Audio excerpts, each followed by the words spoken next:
Hello and welcome to another wilderness tamed video. In this one, I'm going to be reducing a ridiculously overgrown laurel bush. I'll flip the camera and let you see what I mean.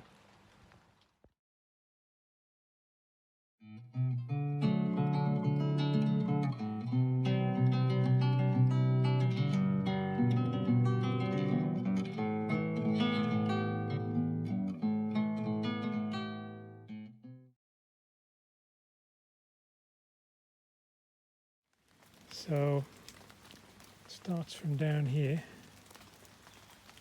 goes out that way and spreads out that way and is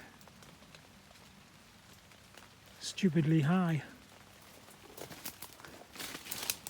It's underneath it has become a bit of a dumping ground. There's a rather bald Lanicera pileata in there. Or is it actually? I think it's some of the berberis which is forming a little sort of low hedge around the outside of this, but that's all had to creep forward, and yeah, it's just abysmal.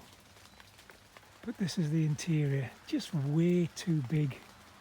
I mean, I don't know what the previous occupier of the house was paying every year to have it trimmed, but it would have involved one of those really high access platforms, the tripod things, and a long reach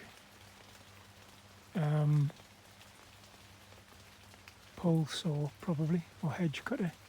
So we're going to bring this down to about 1 metre high, so down to about this level, which is going to involve a lot of hefty chopping.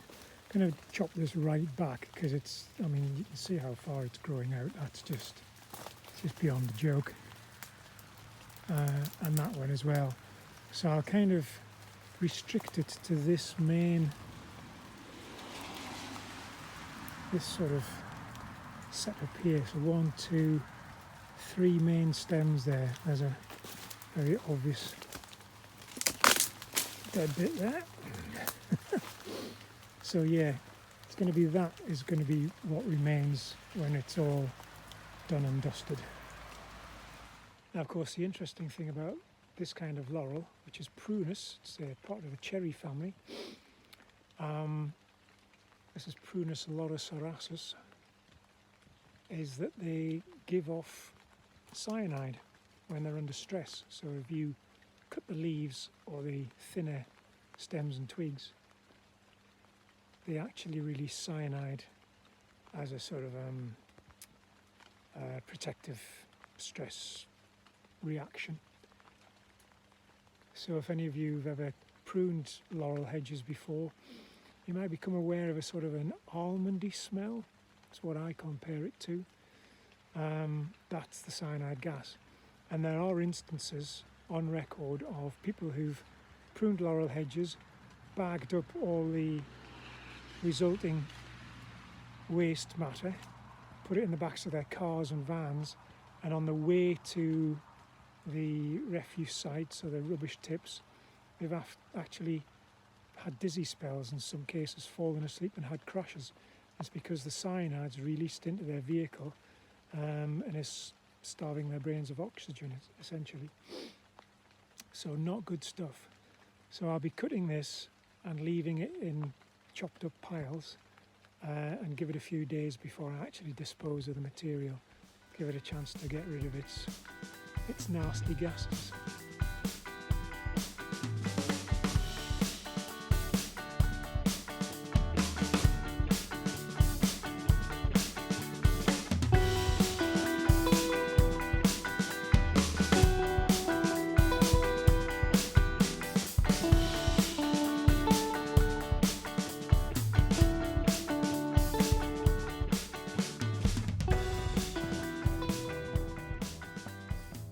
It's a bit lighter here now than it was when I started. This is where I gave my, is it here or maybe just here? This is where I stood and gave my first introductory bit. we've got a stem here.